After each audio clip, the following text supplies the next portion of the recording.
नमस्कार मित्रांनो, क्राईम मराठी या यूट्यूब चॅनलमध्ये आपलं सर्वांचं स्वागत आहे। मित्रांनो, आज आपण बघणार आहोत उसनवारीच्या पैशाच्या वादातून केली पैसे देणाऱ्यांचीच हत्या। ही घटना नाशिक जिल्ह्यातील देवळा तालुक्यातील मटाणे या गावात घडली असून त्या गावामध्ये राहणारे दीपक निंबा साबळे वय वर्ष 45 हा आपल्या कुटुंबासह राहत होता। तो शेती करून त्यांच्या कुटुंबाचा तो उदरनिर्वाह करीत होता। दीपक साबळे याने माणुसकीच्या नात्याने उसने पैसे हे तेथील संतोष पवार याला दिले होते, परंतु संतोष पवार हा उसने घेतलेले पैसे दीपक साबळे याला परत करत नव्हता। त्या पैशाच्या वादावरून त्या दोघांमध्ये वाद होत होता। त्यावरून छोटू केदारे यांनी दीपक साबळे याला फोन केला आणि फोनवरून तो त्याला अश्लील शिवीगाळ करू लागला। दीपक साबळे याने त्याला शिवीगाळ करू नको असे समजावून सांगितले, तरीही तो त्याला शिवीगाळ करीत होता। तेव्हा त्याने त्याला तू इकडे ये, तुझा बेतच पाहतो अशी धमकी दिली। तेव्हा दीपक साबळे हा समजावून सांगण्यासाठी छोटू केदारे यांच्या घराकडे गेला। छोटू केदारे याच्या घरी जाऊन दीपकने त्याला समजावले आणि तो त्याच्या घरातून बाहेर पडला। तेवढ्यातच दीपक साबळेच्या पाठीमागून संतोष बाळासाहेब पवार हा आला आणि त्याने त्याच्या हातात असलेल्या धारदार शस्त्राने दीपक साबळे समोर येऊन त्याच्या छातीवर वार केला। धारदार शस्त्र छातीत घुसल्याने घाव वर्मी लागला आणि रक्तभांबळ होऊन तो खाली कोसळला। हे पाहून अंजनाबाई तातडीने रक्तभांबळ झालेल्या दीपक साबळे यांच्याकडे तिने धाव घेतली। दीपक साबळे हा छोटू केदारे यांच्या घराजवळ उतान्या अवस्थेत रक्तभांबळ अवस्थेत पडला होता। त्याच्या छातीवर डाव्या बाजूला मोठी जखम झाली होती आणि त्यातून मोठ्या प्रमाणात रक्त वाहत होते।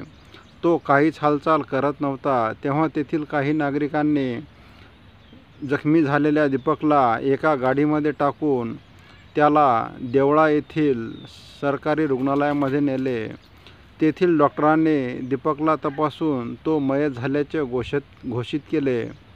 सदरहू घटनेची माहिती देवळा पोलीस स्टेशनला कळताच तेथील पोलीस पथकाने घटनास्थळी धाव घेतली।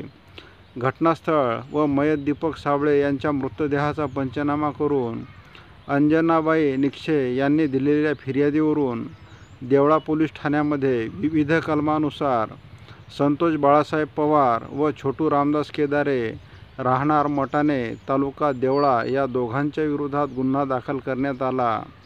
दीपक साबळे याला जीवे ठार का मारण्यात आले यांचा पोलिसांनी कसून तपास केला। तेव्हा पोलिसांना अशी माहिती मिळाली की 31 ऑगस्ट 2024 रोजी सकाळी 11 वाजण्याच्या सुमारास दीपक साबळे व कोमल साबळे आणि गावातील संतोष पवार, राहुल अहिरे असे सर्वजण कलवण रोडवरील सम्राट कंट्री लिंकर येथे दारू पीत बसले होते। तेव्हा दीपक यांचा संतोष पवार याला उसनवारी पैसे दिल्याच्या कारणावरून वाद झाला होता। दीपक साबळे हा संतोष पवार यांच्याकडे पैसे मागत होता, तर संतोष पवार हा पैसे देण्यास त्याला टाळाटाळ करत असल्यामुळे त्या दोघांमध्ये चांगलेच भांडण झाले होते।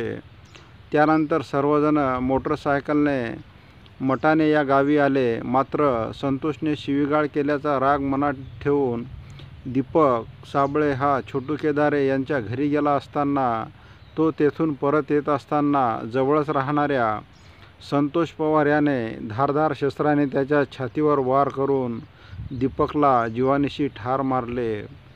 संतोषला दिलेल्या पैशाच्या मागणीवरून झालेल्या वादाचा राग मनात ठेवून संतोषने दीपकला ठार मारले। सदर गुन्हा दाखल होताच पोलिसांनी संतोष बाळासाहेब पवार व छोटू रामदास केदारे या दोघांनाही पोलिसांनी अटक केली असून पुढील तपास पोलीस प्रशासन करीत आहे। मित्रांनो, तुम्हाला हा भाग कसा वाटला याबाबत आपण कमेंट करावे। तसेच दररोज नवनवीन व्हिडिओ पाहण्यासाठी क्राईम मराठी या यूट्यूब चॅनलला सबस्क्राईब करावे। पुन्हा भेटूया उद्या सायंकाळी 7 वाजता। धन्यवाद। जय महाराष्ट्र।